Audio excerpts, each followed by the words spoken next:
Question which are asking अपन solution of system of linear equations हैं। तो देखो इसमें आपका वर्किंग कि ऐसे क्वेश्चंस को how will you find.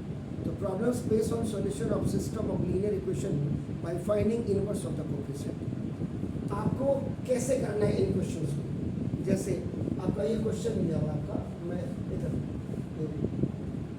Sorry जैसे solve the following system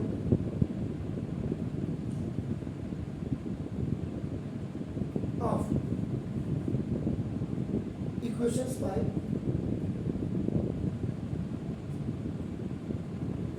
matrix method.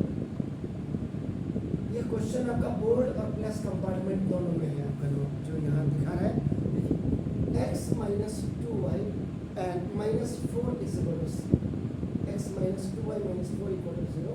That's first equation. And the another one is minus 3x plus 5y plus 7 equal to 0.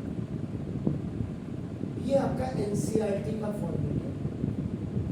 दो चीज़ें आप देख लीजिए हमेशा। वर्किंग रूल से पहले मैं बता देता हूँ। a1x plus b1y plus c1 is equal to 0 and a2x plus b2y और plus c2 equal to 0। ये आपका NCERT का मेथड है।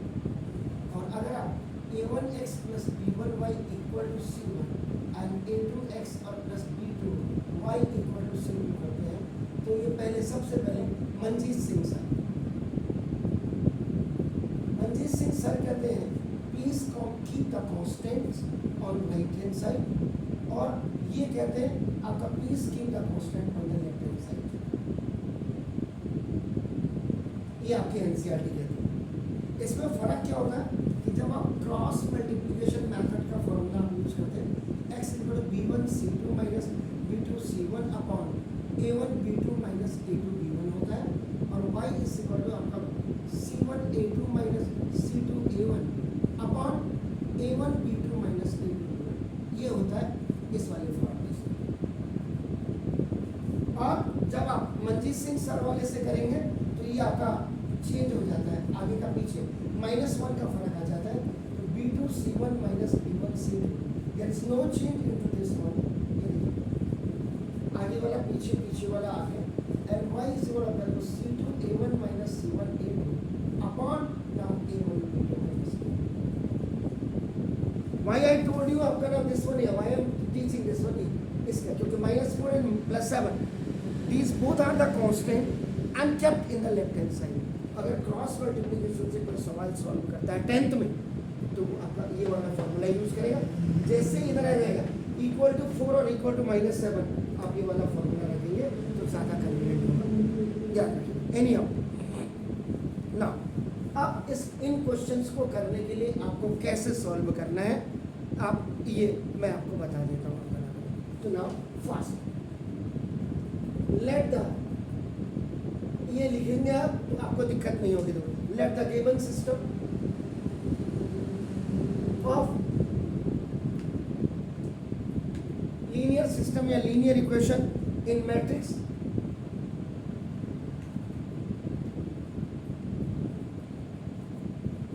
तो ये जो आपका गिवन सिस्टम जो ये आपका है इसमें आपका फॉर्म यही कल मैंने बताना भी था आपको, फॉर्म बाय ना देखो दिस ये ax और इक्वल टू b का फॉर्मेट में देन फर्स्ट इसमें फाइंड a डिटरमिनेंट। आप इसमें a डिटरमिनेंट फाइंड करेंगे पहले फर्स्ट स्टेप में। सेकेंड स्टेप में आपका देखो if a is not equal to 0 यानी कि plus integer and minus integers की अगर आपकी वैल्यू आएगी देन फाइंड a इनवर्स। अगर ये इक्वल टू 0 आता है आपको a इनवर्स फाइंड आउट की जरूरत नहीं होगी। एंड देन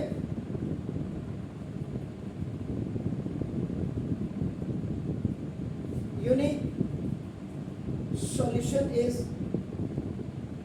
गिवन बाय, और उसके बाद आपका ये x is equal to b upon a हो जाएगा बाय क्रॉस मल्टीप्लिकेशन। किताबों में कहीं नहीं लिखा होगा ऐसे, ये फिर ऊपर जाएगा b a इनवर्स हो जाएगा, क्योंकि 1 अपॉन x की power n is equal to x की पावर माइनस एन हो जाता है। ये फॉर्मूला एक्सपोनेंट का सेकंड से रिलेटेड है। ये हो गया। अब थर्ड स्टेप में आपका देखो ना, if A determinant is equal to 0, अगर ये आपका कहाँ गया ए, ये अगर आपका 0 आ जाता है, देन देखिए इसमें जो वर्किंग रूल है, ऐसे में आपका नाम दें फाइंड। अब आपका फाइंड में करेंगे एडजॉइंट ऑफ ए जो इज इक्वल टू आपका बी के इक्वल होगा। आपका adjoint of A into B हो जाएगा, ये देखो आपका नॉट इक्वल टू आपका नाम होगा ऐसे। उसके बाद अगर if adjoint of A into B, ये भी अगर इक्वल टू आपका 0 हो जाता है, इसका मतलब देन नंबर ऑफ सॉल्यूशन, तो नंबर ऑफ सॉल्यूशन आपका देखो ना विल बी आपका इनफाइनाइट। आपको याद होगा ये जब आप a1 upon a2 is not equal to b1 upon b2 करते थे, तो ये आपका यूनिक और कंसिस्टेंट होता था। यूनिक या कंसिस्टेंट आपका a1 upon a2 is equal to b1 upon b2 equal to c1 upon c2। Condition याद करिए 10th की। और आपका a1 upon a2 is equal to b1 upon b2 is not equal to c1। इसमें एक inconsistent और एक dependent होती थी। ये बिल्कुल याद, मतलब एक याद करना है। अब आपका ये सॉल्यूशन आपका क्या होगा, विल बी इनफिनाइट। आपका ये हो गया क्लियर इन दिस केस।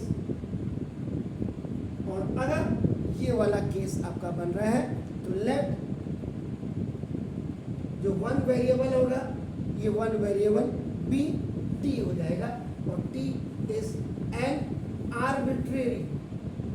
अगर आपको सेट याद आ रहा होगा तो उसमें आपको किसी ने बताया होगा आर्बिट्री आपका नाम।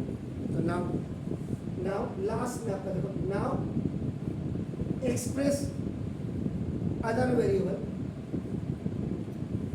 और अब जो दूसरा वेरिएबल है उसको भी आपका इन टर्म्स ऑफ टी में आप इसको करेंगे। तो this is the working rule. अब इस वर्किंग रूल के हिसाब से हम इस पर काम करेंगे। तो पहले तो इसको जल्दी जल्दी